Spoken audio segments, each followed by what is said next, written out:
नमस्कार बच्चों, कैसे हैं आप लोग। आज हम पढ़ने वाले हैं बच्चों रसखान जी का जीवन परिचय। जी हाँ बच्चों, अपने प्यारे कवि रसखान जी का। अब देखिए, नाम ही जिसका रसखान है, रसखान यानी रसों की खान, रस की खान यानी रसखान। ठीक दोस्तों, तो याद रखिएगा रस की खान। अब ये रस की खान का अर्थ क्या है बच्चों, थोड़ा सा मैं यहाँ पे आपको समझाना चाहूँगा। देखिए, आप कविता उविता तो पढ़ते हैं, कविता पढ़ते हैं तो उसमें आपको रस मिलता है। क्या मिलता है? रस। रस वो चीज़ है जिसको हम आनंद के नाम से जानते हैं, और आपके टीचर का नाम भी भैया आनंद ही है। ठीक, तो एक कोइंसिडेंस नहीं है। ठीक, तो भैया सीधी सी बात है कि रस जो हम पढ़ रहे हैं, रस, जिस रस की बात आज हम कर रहे हैं वो कौन सा रस है, तो भैया सीधी बात वो आनंद रूपी रस के बारे में बात कर रहे हैं। तो इनकी रचनाओं में हमें क्या मिलता है? आनंद रूपी रस जो है कूट कूट कर भरता है, मिलता है। इसी वजह से इनका नाम रसखान रखा गया था। तो देखिए दोस्तों, क्या है इनका जीवन परिचय। सबसे पहले तो रसखान जी का जन्म 1523 ईस्वी में दिल्ली में हुआ माना जाता है, परंतु मिश्र बंधु ने इनका जन्म 1548 ईस्वी माना है। विद्वानों के मत के अनुसार इनका मूल नाम सैयद इब्राहिम था। इनके जीवन वृत्तांत का अभी तक स्पष्ट प्रमाण नहीं मिला है, यानी इनके जीवन के बारे में ज़्यादा कुछ जानकारियां नहीं मिली है। इनके जन्म के विषय में इतने मतभेद हैं बच्चों, मैं आपको क्या कहूँ, इतने मतभेद हैं। कोई दिल्ली में बता रहा है, कोई कहीं बता रहा है, कोई 1533 बता रहा है, कोई 1548 बता रहा है।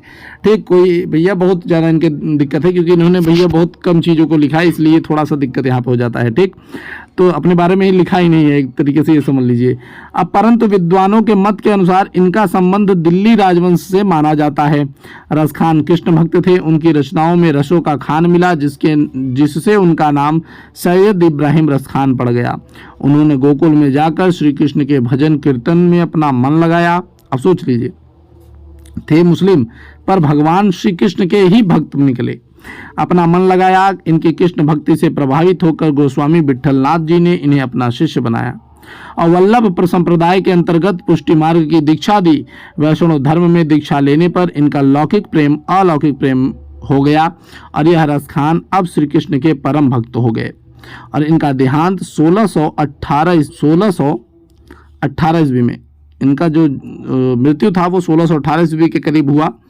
ठीक, तो इनकी मृत्यु हो गई थी रसखान जी की।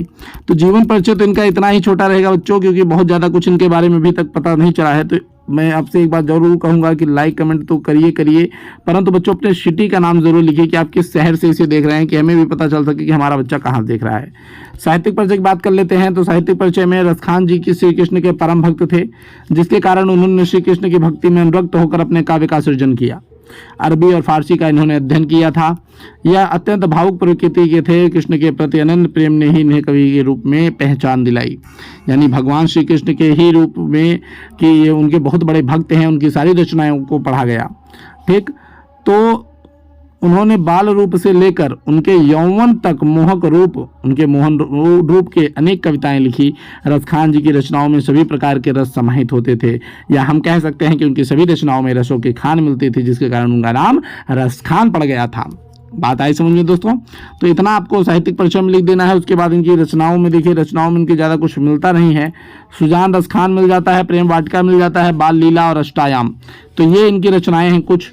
ठीक दोस्तों, तो ये इनका एक छोटा सा जीवन परिचय और साहित्यिक परिचय आज हमने कवर कर लिया।